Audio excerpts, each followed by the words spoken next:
إن الله وملائكته يصلون على النبي يا أيها الذين آمنوا صلوا عليه وسلموا تسليما. اللهم صل على سيدنا ومولانا محمد وعلى آل سيدنا ومولانا محمد وعلى آله وصحابه وبارك وسلم كثيرا كثيرا. مولوی مولا کی طرف سے نسبت ہے، یعنی مولا مولا والا. مولوی کس کو بولیں گے؟ مولا کی طرف نسبت ہے، مولا والا. یا نسبتی سے مولا کا الف واو بن گیا، جیسے کہ عیسیٰ سے عیسوی اور موسیٰ سے موسوی. ایسے ہی مولا سے مولوی. تو مولوی کہاں سے ہے وہ سمجھا دیا گیا، یعنی جیسا موسیٰ سے موسوی، عیسیٰ سے عیسوی، ویسے مولا سے مولوی. صوفی صوف سے بنا، جس کے معنی ہیں پشمینہ یا اون. وول بولتے نا، وول وہ. چونکہ پچھلے صوفیہ اکرام کملی وغیرہ اونی اور سادے کپڑے استعمال کرتے تھے، اس لیے ان کا لقب صوفی ہوا، یعنی کمبل پوش یا اونی لباس والے، ان کو صوفی کہا گیا. یہ تو ان لفظوں کی تحقیق تھی. اب تو لفظوں کے اعتبار سے اب ان حضرات میں کیا فرق ہے یہ ملاحظہ کیجیے. اب کیا فرق ہے ان میں یہ سمجھنا ہے. ایک، قرآن کریم کے کچھ ظاہری معنی ہیں اور کچھ باطنی راز. دیکھو مشکات کتاب فضائل القرآن وغیرہ، اس کے ظاہری معنی، یعنی مشکات شریف میں موجود ہے حدیث کی کتاب. نبی کریم صلی اللہ علیہ وسلم خود فرماتے ہیں کہ قرآن کے دو معنی، دو جز ہیں، ظاہری اور باطنی. ظاہری معنی پر بحث کرنے والا مولوی، اور باطنی راز یعنی اسرار گفتگو کرنے والا صوفی. تو ظاہری معنی بتانے والے مولوی ہو گئے، اور جو راز اس سے پوشیدہ ہے، جو چھپی ہوئی جو جز ہے، اس کو ظاہر کرنے والے سمجھانے والے صوفی ہوئے. دوسرا، دینی علم دو ہیں، علم ظاہری یعنی شریعت اور علم باطن یعنی طریقت. شریعت کا علم مولوی اور باطن کو جاننے والا صوفی. تیسرا، انسان کے اعضاء دو قسم کے ہیں، ظاہری ہاتھ پاؤں زبان وغیرہ، اور باطنی جیسا دل و دماغ وغیرہ. ظاہری کی اصلاح کرنے والا مولوی اور باطن کو سمجھانے والا صوفی. بولے ظاہری اعضاء جو تم ہاتھ پیر وغیرہ بولتے نماز میں کیسے ہاتھ رکھنا ہے، بولے کپڑے کیسے پہننا ہے، بولے شطر کیسے چھپانا ہے، تو ظاہری اعضاء کا اصلاح کرنے والا مولوی. اور جو دل و دماغ یعنی جس کا تمہارے اندر جو خیال چل رہے ہیں، تمہارے اندر جو رنجشیں چل رہے ہیں مثال کے طور پر، اس کا جو ہے نا اصلاح کرنے والا صوفی. ایک بادشاہ نے، اب یہاں پر ایک چھوٹی سی بہت زبردست مثال اس کو سمجھیے آپ. ایک بادشاہ نے چینی اور رومی کاریگروں کو بلا کر کہا کہ تم ہمیں اپنا اپنا کمال دکھاؤ. تو ایک بادشاہ تھا، وہ کیا بولا معلوم ہے؟ بولا وہ چینی کاریگروں کو بلایا، رومی کاریگروں کو بلایا، بولا تم ہمارا کمال دکھاؤ بھائی، اب مجھے بنا کے دکھاؤ. تو بولے ٹھیک ہے. ان دونوں نے عرض کیا کہ ہمیں ایک کمرے میں بند کر دیا جائے، جس کی دو دیواریں پر علیحدہ علیحدہ ہم دونوں کام کریں گے، مگر بیچ میں پردہ رہے. چنانچہ ایسا ہی کیا گیا. تو وہ کیا مطالبہ کرے کہ ٹھیک ہے ہم کو ایک کمرہ دے دیجیے بڑا. بولے ایک دیوار پہ رومی کام کریں، ایک دیوار پہ چینی ہم کام کریں گے، اور بیچ میں جو ہے نا ہمارے پردہ باندھ دو. ایسا ہی کیا گیا. چینیوں نے تو اپنی دیوار پر نقش و نگار کر کے اسے چمن بنا دیا. اب چینی جو تھے نا بولے بہت زبردست نقش و نگار کر دیا اس دیوار پر. رومیوں نے اپنی دیوار کی گھسائی کر کے اسے آئینہ کر دیا. رومیوں نے اپنی دیوار کو آئینہ بنا دیا گھس گھسا کے. ان کی فراغت کے بعد بادشاہ ان کے امتحان لینے پہنچا اور حکم دیا کہ پردہ ہی کا جھگڑا ہے، اسے پھاڑ دو اور پھر مقابلہ کر کے دکھاؤ. بادشاہ بولا ٹھیک ہے. بولے پردے کا ایسا مسئلہ ہے، بولے پردہ پھاڑ دو، ہٹا دو پردہ، اور دیکھیں ان دونوں کے بیچ کا کمپٹیشن کیا ہوا. پردہ اٹھاتے ہی جب دیواریں مقابل ہوئی تو چینیوں کے نقش و نگار رومیوں کی دیوار میں نظر آنے لگے، کیونکہ وہ مثل آئینہ کی تھی. سبحان اللہ سبحان اللہ. تو جو چینیوں نے اتنی محنت سے جو نقش و نگار جمائے تھے، بولے وہ ان کے آئینہ والی دیوار میں جو ہے نظر آنے لگے. حق تعالیٰ بادشاہ ہے، حق تعالیٰ بادشاہ ہے، انسان بند کمرہ ہے. مولوی چینی کاریگر ہیں جو کہ شریعت کی اتباع کرا کر انسان کے ظاہری اعضاء پر نقش و نگار کرتے ہیں. صوفی رومی کاریگر ہیں جو اللہ کی ضربوں اور مراقبوں کے ذریعے دل میں جلا دیتے ہیں. سبحان اللہ سبحان اللہ سبحان اللہ. سانس کا ہی پردہ ہے. جب یہ زندگی کا پردہ اٹھا اور انسان کی موت آئی تو مولوی کے سارے نقش اس صاف آئینے میں جگمگانے لگے. اسی کا خبر میں امتحان ہے. وہاں نماز روزے کا سوال نہیں، یار کے پہچاننے کا امتحان ہے کہ اس ہرے گنبد والے کو پہچانو کہ وہ کون ہے. خبر میں نہ نماز کا ذکر، نہ کوئی اعمال کا سوال ہی نہیں ہوگا، وہاں یار کو پہچاننا ہے. تو جس کا دل جو ہے نا وہ یعنی آئینہ ہو گیا، تو پھر وہ جو ہے نا یار کی شکل کو جو ہے نا اس کا عکس دکھا دے گا. سبحان اللہ سبحان اللہ. ورنہ پھر وہی نفسانیت، وہی ظلمت، وہی غائجات اگر وہ لے کے مرے، اگر وہ دیوار پہ اپنے قلب میں وہ سب پڑا رہا، تو پھر وہ ایک ٹوائلٹ کی طرح ہے جہاں پہ سب گندگی پڑی رہے گی. چوتھی بات، مولوی وہ جو کلام کا منشا سمجھے، صوفی وہ جو کلام کا جذبہ پہچانے. مولوی کلام کا منشا سمجھے کہ میں کیوں کر رہے اسی بات، کیا مقصد ہے اس کے پیچھے، اور صوفی جذبہ کہ کس جذبے سے بول رہا، اس کا جذبہ کیا ہے. دیکھو موسیٰ علیہ السلام سے رب نے فرمایا تمہارے ہاتھ میں کیا ہے، یا مثال دی جا رہی کہ موسیٰ علیہ السلام سے اللہ تعالیٰ نے سوال کیا تھا وہ تمہارے ہاتھ میں کیا ہے. کیا رب کو خبر نہ تھی کہ ان کے ہاتھ میں لاٹھی ہے؟ اللہ تعالیٰ کو نہیں معلوم تھا آپ کے ہاتھ میں عصا ہے، لاٹھی ہے؟ منشا کچھ اور بھی تھا. مولا کہتا ہے کہ یہ سوال آئندہ گفتگو تحمیدی تھی کہ وہ جواب میں عرض کرے کہ لاٹھی ہے، اور پھر رب فرمائے کہ اچھا اسے پھینک دو، تو کلیم اللہ پھینکیں، وہ سانپ بن جائے، تاکہ اس لاٹھی کی تاثیر موسیٰ علیہ السلام یہیں دیکھ لیں، ایسا نہ ہو کہ فرعون کے سامنے پہنچ کر یہ تاثیر ظاہر ہو جائے تو آپ ڈر جائیں۔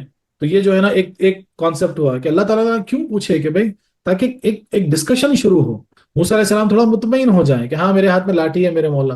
تو اللہ تعالیٰ بولے ٹھیک ہے اس کو ذرا پھینکو نیچے، پھینکیں گے پھر وہ سانپ بن جائے گی، تو بولے دیکھو تمہاری لاٹھی سانپ بھی بن سکتی، تو پھر تھوڑا یہ ڈریں گے نہیں گھبرائیں گے۔ تو جو فرعون کے سامنے جا کے وہ سانپ بنے گی، جادوگر کے سانپ کھا گئے تھے نا سارے، بولے جو سانپ بنے گی تو ایسا نہ ہو کہ اس وقت آپ خود ڈر جائیں۔ صوفی کہتا، اب یہاں یہ تو مولوی والی بات ہو، صوفی کہتا ہے کہ اس کلام کا جذبہ یہ ہے کہ موسیٰ علیہ السلام نے اس وادی محبت میں نیا قدم رکھا ہے، ابھی اگر ان سے کوئی اچنبی بات فرمائی گئی تو شاید انہیں اضطراب ہو۔ پہلے ان کی لاٹھی کا ذکر کیا گیا جو ان کے آسے عرصے کی ساتھی تھی، تاکہ کلام سے وحشت نہ ہو۔ موسیٰ علیہ السلام نے اس موقع کو غنیمت جانا کہ آج مجھ پر یہ کرم ہے کہ خالق اپنی ہم کلامی سے مجھے نواز رہا ہے، تو کلام کو طول دے دیں یعنی لمبا کریں گے، اس لیے عرض کیا کہ مولا یہ میری لاٹھی ہے، میں اس سے ٹیک لگاتا ہوں، اپنی بکریوں کے لیے پتے جھاڑتا ہوں، اور بہت سے کام کرتا ہوں۔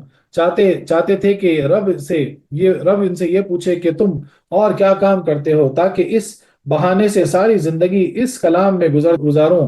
جب اس نے مجھ سے ایک بات پوچھی تو جواب سننا ہی پڑے گا، وہ کلام کا منشا تھا اور یہ ہوا جذبہ۔ یعنی اب اللہ تعالیٰ نے آپ سے پوچھا کہ آپ کے ہاتھ میں کہتا، آپ سمپل جواب دے دے کہ میرے ہاتھ میں لکڑی ہے، لیکن آپ اس کو کلام کو طول دیے آپ تاکہ اور گفتگو کر سکے۔ بولے آج اللہ تعالیٰ مجھ سے کلام کروں، بولے میں جتنا چاہوں اس سے بات کروں، میری عمر ہی کیوں نہ اس میں گزر جائے بات کرنے میں، تو آپ لمبا کیے بات کو۔ بولے یا اللہ میرے ہاتھ میں لاٹھی ہے، بولے میں اس سے کبھی ٹیک لگاتا ہوں، سہارا لیتا ہوں، بولے کبھی بکریوں کے پتیاں جھاڑتا ہوں۔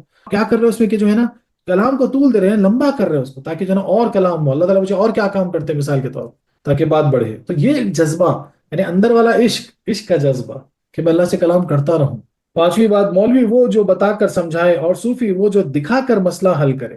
مولوی اور صوفی میں فرق کیا ہوتا ہے کہ مولوی جو ہے نا وہ بتا کر مسئلہ حل کرتا ہے، صوفی اکرام کا اکثر کیا دیکھا گیا کہ وہ دکھا کر مسئلہ حل کرتا ہے۔ ایک اور یہاں پر ایک چھوٹی سی مثال ہے کہ حج میں میرے ساتھ ایک پنجابی بزرگ تھے، یعنی ایک مثال دے کے حکایت کی طرح بات سمجھائی جا رہی ہے کہ میں حج کو گیا، میرے ساتھ جو ہے نا ایک پنجابی بزرگ تھے جن کا نام تھا صوفی محمد حسین۔ وہ مجھ سے فرمانے لگے کہ ایک بار میں شاہ عبد الحق مہاجر الہ آبادی رحمۃ اللہ علیہ کی خدمت میں حاضر ہوا اور عرض کیا کہ حدیث شریف میں تو آتا ہے کہ ہمارا مدینہ بھٹی ہے، جیسے کہ بھٹی لوہے کے میل کو نکال دیتی ہے، ایسے ہی زمین مدینے نااہل کو اپنے سے نکال دیتی ہے۔ حالانکہ مرتد اور منافق بھی مدینے پاک میں مر کر یہیں دفن ہو جاتے ہیں، پھر اس حدیث کا مطلب کیا ہوا؟ تو بولے صوفی صاحب بولے کہ میں ایک بار جو ہے نا عبد الحق مہاجر الہ آبادی کے بارگاہ میں گیا، بہت بڑے بزرگ گزرے آپ، جا کر بولے کہ بھائی بولا تو یہ گیا حدیث شریف میں کہ مدینے کی مٹی جو ہے نا بٹی کی طرح ہے، جیسا لوہے کی بٹی ہوتی ہے نا، جہاں پہ لوہے کے اندر کی لوہا جل کے جو ہے نا پوری گندگی اس کی ختم ہو جاتی۔ بولے لیکن ہم تو دیکھ رہے ہیں کہ مدینے شریف میں جو ہے نا بہت سارے مرتد یعنی بدعقیدے وغیرہ بھی جو ہے نا مرتے ہیں وہیں دفن ہوتے ہیں۔ بولے یہ کیسی بات، حدیث کا مطلب کیا ہوا؟ پھر سوال کیا۔ شاہ صاحب نے مجھے کان پکڑ کر نکال دیا، میں حیران تھا کہ مجھے کس قصور میں نکالا گیا؟ بولے وہ صرف کان پکڑ کے باہر نکال دیا۔ اب یہ پریشان ہو گئے، بولے ارے بھائی میں سوال کر کے قصور، میرا قصور کیا ہے، میں تو سوال کیا۔ رات کو خواب میں دیکھا کہ مدینہ منورہ سے قبرستان یعنی جنت البقیع میں کھدائی ہو رہی ہے اور اونٹوں پر باہر سے لاشیں آ رہی ہیں اور یہاں سے باہر جا رہی ہیں۔ میں ان لوگوں کے پاس گیا اور پوچھا کہ کیا کر رہے ہو؟ وہ بولے کہ جو نااہل یہاں دفن ہو گئے ہیں ان کو باہر پہنچا رہے ہیں، اور عاشق مدینہ ان کی لاشوں کو جگہ اور جگہ دفن ہو گئی ہیں یعنی اور جگہ دفن ہو گئی ہیں یہاں لا رہے ہیں۔ اور دوسرے دن پھر شاہ صاحب کی خدمت میں حاضر ہوا، آپ نے مجھے دیکھتے ہی فرمایا کہ اب سمجھے حدیث کا مطلب یہ ہے، اور کل تم نے مجھ سے اغیار میں اسرار پوچھے تھے جس کی سزا تمہیں دی گئی۔ تو جیسے دوسرے دن پہنچے تو بولے خواب میں دیکھ لیے، بولے وہ خود جنت البقیع میں مدینہ شریف کی قبرستان میں کھدائی چل رہی اور اونٹوں سے جو ہے نا لاشیں لائی جا رہی اور جو یہاں سے لاشیں نکال کے لی جا رہی۔ تو جا کے پوچھے یہ لوگوں سے، بولے یہ کیا کر رہے؟ تو لوگ بولے کہ بھائی جو یہاں کے جو مرتد وغیرہ جو دفن ہوئے بولے ان کو ہم کہیں اور پہنچا رہے ہیں، اور بولے دنیا کے کسی بھی کونے میں کوئی عاشق مر جائے، عاشق رسول مر جائے، اسے ہم لا کے یہاں دفنا رہے۔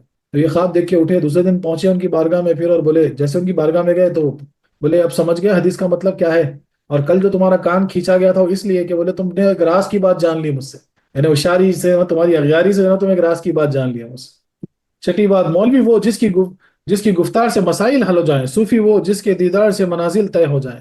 اور ایک یہاں پہ بات، اے بقائے تو جواب ہر سوال، یعنی اے بقائے تو جواب ہر سوال، یعنی تو ہی جواب ہے ہر سوال کا۔ ساتواں، اور یہاں پر مولوی وہ جو دلائل سنا کر سمائل کی مسائل میں تسلی کرے، صوفی وہ جو مطلوب تک پہنچا کر بذریعہ کشف تشفی کر دے کہ جہاں دلائل کی ضرورت ہی نہ رہے۔ بولے صوفی تو بولے کشف کرے، مراقبے کرائے، مشاہدے کرائے، تاکہ جو ہے نا آپ خود اس کو محسوس کریں، آپ خود کا تجربہ کریں کہ وہ مسئلہ ہی نہ رہے باقی۔ آٹھواں، مولوی وہ جو صاحب قال ہو اور صوفی وہ جو صاحب مال ہو۔ نواں، وہ جو مولوی ہو جس پر اطاعت غالب ہو، صوفی وہ جس پر عشق غالب۔ بولے مولوی وہ جس پر اطاعت غالب ہو، اور صوفی کون ہے؟ بولے جس پر عشق مائل۔ نہ مسجد میں، نہ کعبہ میں، نہ بیت اللہ کے سائے میں نماز عشق ادا ہوتی ہے تلواروں کے سائے میں۔ واہ واہ واہ، سبحان اللہ۔ دسواں، مولوی وہ جو شریعت کا کھلا ہوا راستہ طے کرے، صوفی وہ جو طریقت کا نہایت تنگ، دشوار اور پیچیدہ راستے کو قطع کرے اور وہاں پہنچائے جہاں سے نہ لوٹے۔ سبحان اللہ سبحان اللہ۔ یہ حکم ہوا ہے کہ کوئی آنے نہ پائے، اور جو کوئی آ جائے تو پھر جانے نہ پائے۔ اللہ اکبر اللہ اکبر۔ بولے یہ حکم ہوا ہے کہ کوئی آنے نہ پائے، بولے طریقت کے راستے جو ہے نا بہت تنگ ہوتے ہیں، بہت یعنی دشوار ہوتے ہیں، بولے حکم تو کوئی آنے نہ پائے اور کوئی آ جائے تو لوٹنے نہ پائے۔ گیارہواں، مولوی وہ جو اپنے کو سب پر ظاہر کرے اور شور مچاتا ہے، سب کو بلاتا ہے منزل مقصود کو جائے۔ صوفی یعنی مولوی کیا ہے؟ چلا چلا کے بیان دینا، بلانا، بولے چلو چلو فلاں کی طرف چلو، چلا چلا کر پکار۔ صوفی وہ جو اپنے کو چھپائے اور سوائے رازدار کے کسی کو نہ بلائے۔ بولے جو رازدار ہے، جو عاشق ہے، بس انہی کے لیے صوفی ہے۔ گویا مولوی شاہی نشان ہے اور صوفی پردہ۔ حضرت ابو ہریرہ رضی اللہ عنہ فرماتے ہیں کہ مجھے حضور علیہ الصلوۃ والسلام سے دو علم ملے، ایک کو تو سب میں پھیلا دیا، اور دوسرے کو میں ظاہر کروں تو مارا جاؤں گا۔ صحیح البخاری کی حدیث ہے، اور بہت بڑے صحابی حضرت ابو ہریرہ رضی اللہ عنہ فرماتے ہیں کہ مجھے سرکار سے دو علم ملے، ایک تو میں نے پھیلا دیا، دوسرا ظاہر کروں گا تو مارا جاؤں گا۔ مشکات کتاب العلم میں بھی جو ہے نا اس حدیث کا ذکر ہے۔ مولوی وہ یعنی بارہواں، مولوی وہ جو عبادت کے قالب تیار کرے، صوفی وہ جو عبادات کا قلب بنائے اور ان میں روح پھونکے۔ نماز کے شرائط ادا مولوی بتائے گا، یعنی نماز کے کیا شرائط ادا کرنے کے مولوی بتائے گا، اور شرائط قبول کیسے ہوگی وہ صوفی بتائے گا۔ تیرواں، حضرت خواجہ فرید الدین شکرگنج رحمۃ اللہ علیہ فرماتے ہیں، فرمایا کہ صوفی وہ ہے جو پہلے میلے کچلوں کو صاف کرے اور خود ان سے گدلا یا میلا نہ ہو۔ از اخبار الاخیار جو کتاب میں لکھا ہو، یعنی مثال کیا ہوتی ہے کہ کسی کو گندگی لگی ہوئی ہے اور آپ کے تھوڑا پانی ہے، کیا اگر تھوڑے پانی صاف کرنے کا نا تو ہو سکتا ہے وہ گندگی آپ کو بھی لگ جائے۔ خیال رہے کہ تھوڑا پانی گندے کو پاک نہیں کرتا، بلکہ اس کی گندگی سے خود گندے ہو جاتا ہے، اور دریا تمام میلوں کو اجلا کر دیتی، گندگیوں کو پاک بنا دیتا ہے، مگر خود نہ گدلا ہوتا ہے، نہ میلا، نہ نجس۔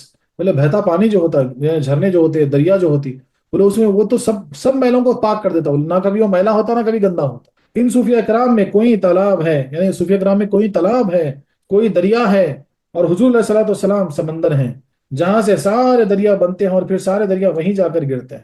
خیال رہے کہ بعض حضرات شریعت و طریقت کے جامع گزرے، یعنی بعض جو صوفی گزرے شریعت طریقت دونوں کے جامع گزرے، جیسا مولانا جامی اور شیخ عبدالحق محدث دہلوی، اور بعض یعنی بڑے بڑے نام ہیں جو نا شریعت میں بھی بڑے تھے، کامل تھے، اور طریقت میں بھی کامل گزرے۔ اور بعض حضرات وہ ہیں جو علم ظاہری میں مشہور تھے، جیسے ملا علی قاری اور امام فخر الدین ناظر رحمۃ اللہ علیہ، یہ خالی شریعت کو لے کے چلے۔ بعض وہ حضرات ہیں جو صرف تصوف میں مشہور ہوئے اور ان سے فیوز باطنی جاری ہوئے، جیسے حضرت امام عارفین محی الدین ابن عربی رحمۃ اللہ علیہ۔ یہ خیال رہے کہ بس صرف صوفی یعنی طریقت لے کے چلے، ابن عربی رحمۃ اللہ علیہ آپ لے کے چلے، جن سے جو ہے نا فیضان نکلا۔ یہ بھی خیال رہے کہ ہم کو شریعت و طریقت دونوں کی ضرورت ہے، یہ دونوں چیزیں زندگی کی گاڑی کے دو پہیے ہیں، کہ اگر ایک پہیہ بھی نہ ہو تو گاڑی بیکار ہے۔ ہم عالم دین کے بھی محتاج ہیں اور شیخ طریقت کے بھی، اس لیے میں کہتا ہوں کہ ہم خوش قسمت ہیں، مولا نے ہم کو جو ہے نا راہ طریق سے بھی نواز دیا۔ کسی نے اعلیٰ حضرت قبلہ قدس اللہ صلی اللہ علیہ وسلم سے پوچھا کہ امام ابو حنیفہ اور حضور غوث پاک میں سے افضل کون ہے؟ اعلیٰ حضرت سے سوال کرے کوئی، اور کیسا سوال، دیکھو کیسے سوال لے کے آتے لوگ۔ بولے کیا سوال کر رہے؟ امام اعظم ابو حنیفہ اور سرکار غوث پاک دونوں میں افضل کون ہے؟ وہ شریعت کے امام اعظم ہیں اور یہ طریقت کے امام اعظم۔ آپ نے فرمایا وہ شریعت کے امام اعظم ہے امام اعظم ابو حنیفہ، اور یہ طریقت کے امام اعظم ہے سرکار غوث پاک، اس فرق کی کیا ضرورت؟ تو دونوں ہی آنکھوں کا حاجت مند ہے۔ بولا اچھا آپ کیا بولے کہ دونوں آنکھوں کی ضرورت ہے تم کو؟ بولے ایک شریعت کے امام اعظم ہے اور جو ہے نا ایک طریقت کے یعنی امام اعظم ہے۔ بولے پھر اب بولے کہ دونوں آنکھوں کی ضرورت ہے۔ اب دیکھو سوال پھر کیا بولا، وہ بولا اچھا یہ بتائیں دیکھیے ان میں داہنی آنکھ کون ہے؟ بولے سیدھی آنکھ کون ہے، اور بائیں کون سی؟ آپ نے فرمایا اس سلسلے میں سارے داہنی ہی ہیں، بائیں کوئی نہیں ہے۔ اس لیے جو ہے نا جواب بھی دیکھو سوچ سمجھ کے دینا پڑتا۔ بدماشی کا عالم دیکھو، بولے وہاں جواب نہیں ملا تو ایسا یعنی اشارے کا سوال کر لیے، بولے لیفٹ کون سی ہے رائٹ کون سی ہے؟ تاکہ فرق قائم ہو۔ آپ بولے نہیں سب رائٹ ہے، لیفٹ کوئی نہیں ہے۔ سبحان اللہ، کیا حکیمانہ جواب ہے۔ فضیلت ایک محکمے کا کام میں نہیں دیکھی جاتی۔ وائسرا یا کمانڈر ان چیف یا کپتان پولیس اور جنرل سرجن میں اعلیٰ ادنا کیسا، یہ دونوں اپنے اپنے محکمے میں چوٹی چوٹی کے حکام ہیں اور ہر ایک کو دوسرے سے تعلق ہے۔ کپتان صاحب سول سرجن سے علاج کراتے ہیں اور سول سرجن کپتان سے چوری کی تحقیقات۔ اسی طرح علماء صوفیہ سے بیعت ہوتے ہیں اور صوفیہ اولیاء کے شاگرد بنتے ہیں۔ ہم غلاموں کو کیا حق کہ ان کی بھی بحث میں پڑیں؟ یعنی سیدھی سیدھی بات ہے، وہ اپنی جگہ، یعنی پولیس، یعنی کوئی پولیس کا کیپٹن ہے تو وہ اس کا مقام ہے، کوئی جنرل سرجن ہے تو اس کا مقام ہے۔ اس کو بیماری ہوئی تو سرجن سے علاج کرائے گا، اور سرجن کو کوئی جو ہے نا چوری ہو گئی تو کپتان سے جو ہے نا وہ تحقیق کرائے گا۔ تو اسی طرح صوفی یعنی علماء کرام مولوی جو ہوتے ہیں وہ صوفیوں سے بیعت لیتے ہیں، اور صوفی جو ہے نا مولوی کے شاگرد بھی بنتے ہیں۔ سبحان اللہ سبحان اللہ۔ خیال رہے کہ صوفیہ اور اولیاء اکرام حق تا قیامت اسلام کی حقانیت اور مذہب اہل سنت کے برحق ہونے کی زندگی و جاویدانہ دلیل ہیں، کیونکہ یہ حضرات در حقیقت اسلام کے پھل پھول ہیں، اور اسی درخت میں پھل پھول ہوتے ہیں جن کی جڑیں زندہ ہوں۔ دیکھو بنی اسرائیل میں سدھا اولیاء علماء حق ہوئے، مگر جب سے ان کا دین منسوخ ہوا تب سے ان میں کوئی ولی نہیں، چونکہ حضور کا دین تا قیامت ہے، لہٰذا قیامت تک یہ جماعتیں رہیں گی۔ نیز اسلام کی 73 فرقوں میں سوائے مذہب اہل سنت کے اولیاء صوفیہ کسی مذہب میں نہیں۔ معلوم ہوا کہ اسلام کی اصل اصول یعنی حضور صلی اللہ علیہ وسلم سے اس کا تعلق ہے، باقی تمام مذاہب سوکھی ہوئی شاخیں ہیں اور چولہوں میں جانے کے قابل ہیں، چولہے میں جلا جانے کے قابل ہیں، سوکھی ہوئی شاخیں ہیں۔